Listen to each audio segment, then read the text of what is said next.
So today we are going to speak about emergency contraception. This is the third session of family planning module.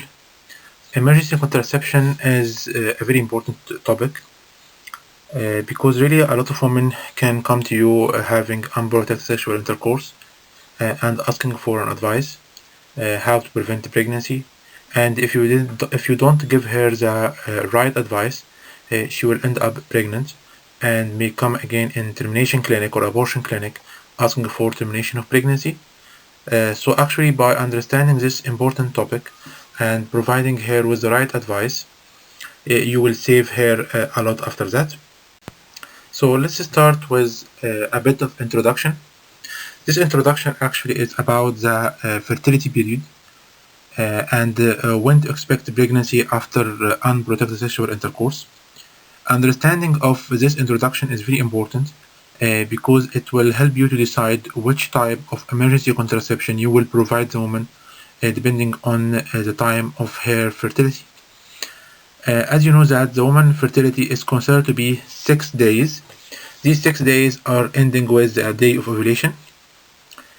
In the day immediately before ovulation, so if the woman has unprotected sexual intercourse, 1 day before, on the day of ovulation itself, the pregnancy can be as high as 30%. Taking into consideration that the sperm can stay viable in the genital tract up to 5 days. So actually, if ovulation happens at any day within 5 days of the unprotected sexual intercourse, she is at risk of pregnancy. That's why most emergency contraception can cover these 5 days if given in the right time. If you would like to calculate the day of ovulation, as you know from the basics, day of ovulation is usually 14 days before the onset of menstruation. However, the problem is sometimes women, or most of the times women may have irregular cycles. So really you can't predict when is the likely time of her menstruation. Accordingly, you don't know when is her time of ovulation. And according to that, we usually give emergency contraception following any unprotected sexual intercourse if she come and ask for it, up to 5 days. However, there are certain situations where the woman is already protected and there is no need to give her emergency contraception. So the question is, when should emergency contraception be offered? First, it should be offered to any female who present with unprotected sexual intercourse, which take place within 5 days. In certain circumstances, especially in postpartum, so postpartum woman in the first 21 days, we know that she is protected by the lactational amenorrhea. However, we have to offer her emergency contraception from day 21, except if the woman is breastfeeding and she is following the whole strict criteria for breastfeeding. So we are sure that lactational amenorrhea is reliable in her case. In this situation, we can delay the emergency contraception and not to offer her. However, I would like to emphasize that in case of doubt, give it. In case of miscarriage or ectopic pregnancy, we have to give emergency contraception if unprotected intercourse happen from day 5. So what about barrier failure? This is a common concern where the woman will call her GB or will come telling that she had intercourse, she used a barrier method of contraception, but unfortunately the barrier break or failure. Or another reason for that is the patient is taking another drug which interfere with the medication she's having, like liver enzyme inducing a drug. Or if the woman is about to if the woman just has her coil out. So in this situation we have to give her emergency contraception. Regarding the coil, we give it within 7 days.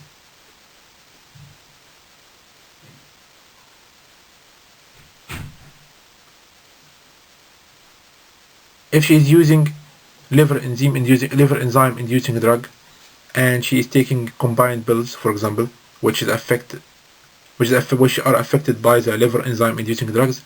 In this case, we have to give her emergency contraception as well.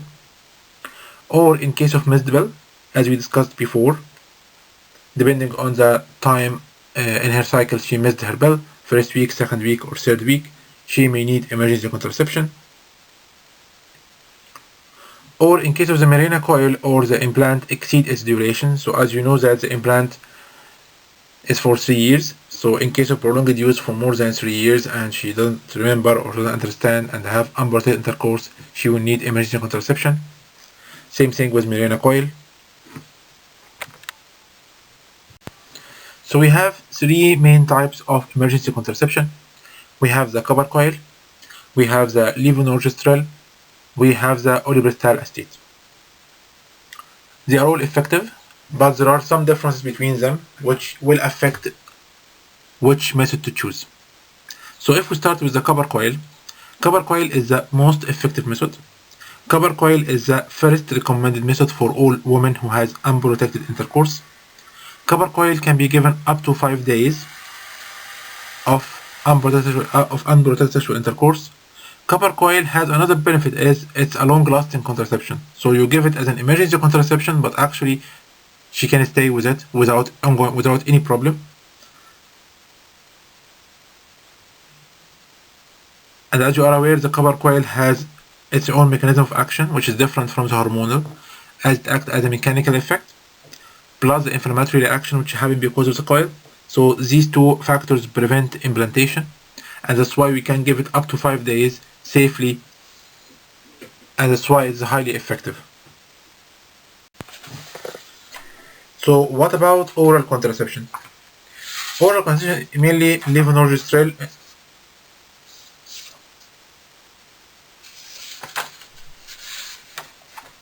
Levonorgestrel should be offered immediately after the unprotected sexual intercourse, and can be given still up to 5 days, but more than 120 hours it is no more effective and no more recommended to be taken.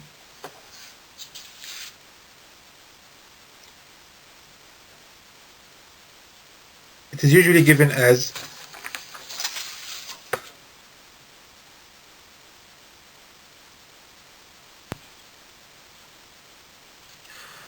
usually we give it as 1.5 milligram single dose, and is licensed for the use within 72 hours. So this is the maximum effect of it, is within 72 hours for the levonorgestrel. That's why if the woman present with period after 72 hours but less than 120 hours, so the coil will be the first recommended method. If present within 72 hours, so levonorgestrel, which is a progestogen, can be given.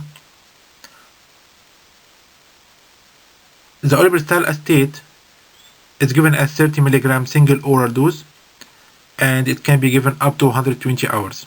So now let's make it easy. If the woman presents within the first 72 hours, she can have any method of contraception, either copper coil or progesterone or olipristal acetate.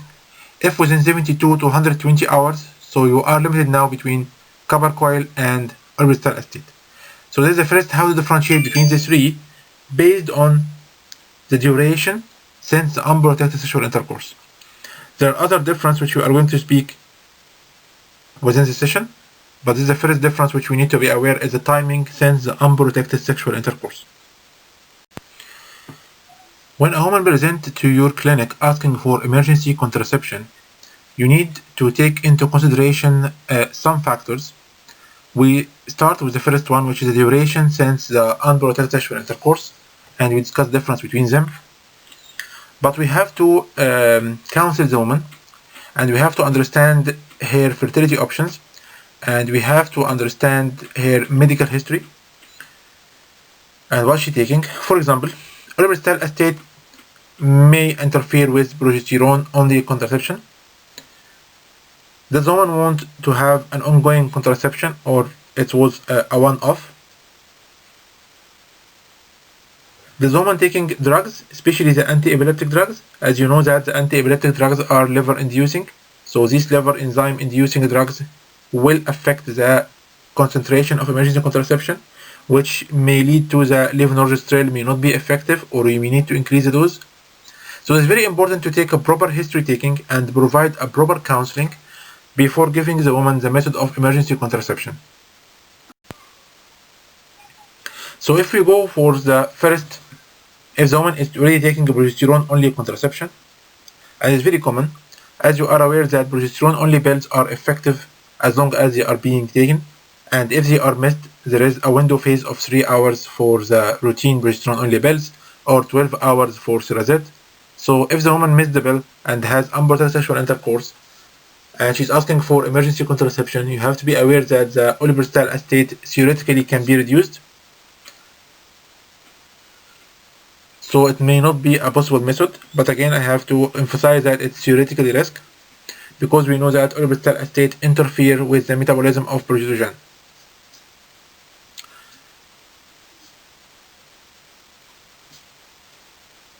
Second, the body mass index and the body weight. Again, if a woman is obese with BMI of more than 26, levonorgestrel may be reduced in effectiveness, and that's why we may need to double the dose. The same like if the woman is taking enzyme-inducing drugs, especially anti-epileptic drugs. Be aware that some antibiotics as well are liver enzyme-inducing, so these drugs can affect the effectiveness of levonorgestrel, and you may need to choose another method of emergency contraception.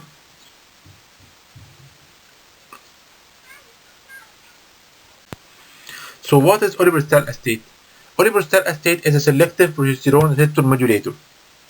That's why oliprostol acetate reduces the effectiveness of progesterone-only pills. That's why we can't give progesterone-only pills within 5 days after giving oliprostol acetate. And at the same time, oliprostol acetate effectiveness will be reduced if the patient was already taking progesterone before. Its main mechanism of action is by delaying ovulation. That's why it's very effective to be given up to 5 days. And it can be given at any time of ovulation because it's not affected by the LH peak. That's why it's much better than levonorgestrel as a method of emergency contraception. There is concern about serious liver damage with oliprostol acetate, but it's not within the one-off dose. It is usually within the chronic dose which is used for the fibroid. That's why it is not licensed now in the market to be used for the fibroid, but still can be used as an emergency contraception.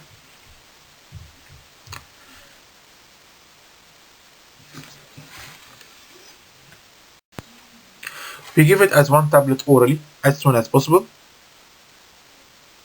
And as we said before, all emergency contraception are effective only for up to 120 hours. And take care if vomiting happens in the first 3 hours, we have to give her another dose. We don't use oliprostol acetate more than once per cycle. And as we said, because it's selective progesterone receptor modulator, it may interfere with progesterone-only pills. That's why if the patient is already on hormonal contraception, especially progesterone-only pills, she will need another method of contraception for the rest of the cycle. Oliprostol acetate has some drug interactions, especially with liver enzyme inducers and liver enzyme inhibitors. Because it is mainly metabolized in the liver, so all these enzymes or drugs which either activate the liver enzymes or inhibit the liver enzymes will affect it. So those which activate the liver enzymes will reduce its effectiveness because simply it will be metabolized more quickly. And those which inhibit the liver enzymes will increase side effects because it will increase the duration of exposure. But again, we don't know what is the extent of that damage will happen. Also, drug which increase the gastric pH, especially the antacid, there is a cross reaction between both of them.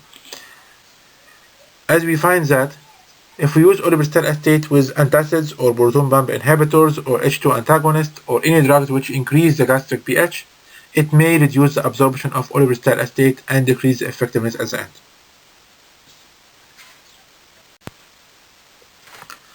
Contraindication for oliprostol acetate is if the patient is pregnant, we can't give it. If she has hepatic impairment, because as you are aware now, oliprostol acetate was associated with serious liver damage. So if the patient has already liver damage, we can't give it. If she has severe asthma not controlled by glucocorticoids or she is breastfeeding, we advise her to stop breastfeeding for 36 hours after the treatment. Side effects like abdominal pain, menstrual irregularity, otherwise there is not really other bad side effects out of it. If you go to the levonorgestrel tablets, as we said, can be given within 72 hours, but can be affected by liver enzyme inducing drugs as well. So if we would like to summarize this and we would like to find out which meds to be given and what to give for a patient who presents to you with unprotected sexual intercourse,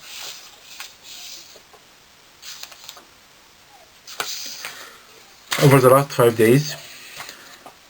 So first we have to take proper history taking, find out the time since the duration of the unprotected sexual intercourse. If it happens within 72 hours, so she can have any of the three methods, provided that there is no other contraindication. If between 72 hours and 120 hours, then you will have either copper coil or orbital estate. Remember, copper coil is the most effective method and the first recommended method. Remember, if the patient is already using hormonal contraception, orbital estate may have a reduced effectiveness and may interfere with the hormonal contraception, so it will not be your first choice for a patient who is already taking hormonal contraception and asking for emergency contraception after unprotected sexual intercourse to give her orbital estate. Levonorgestrel may not be a suitable method in patients taking liver enzyme inducing drugs, and by that I mean anti-epileptic drugs as well as some antibiotics like rifampicin and rifabutine, which severely affect the effectiveness of levonorgestrel. And in view of that, you can either give another method, which will be the copper coil, or double dose of levonorgestrel. So instead of giving her 1.5 milligram, you can give her 3 milligram and see.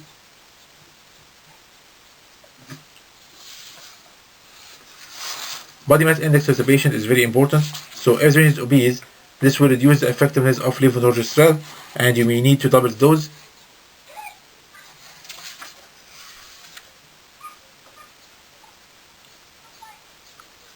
So these are the factors which you have to consider when prescribing emergency contraception. Remember, if you don't know, you have to ask.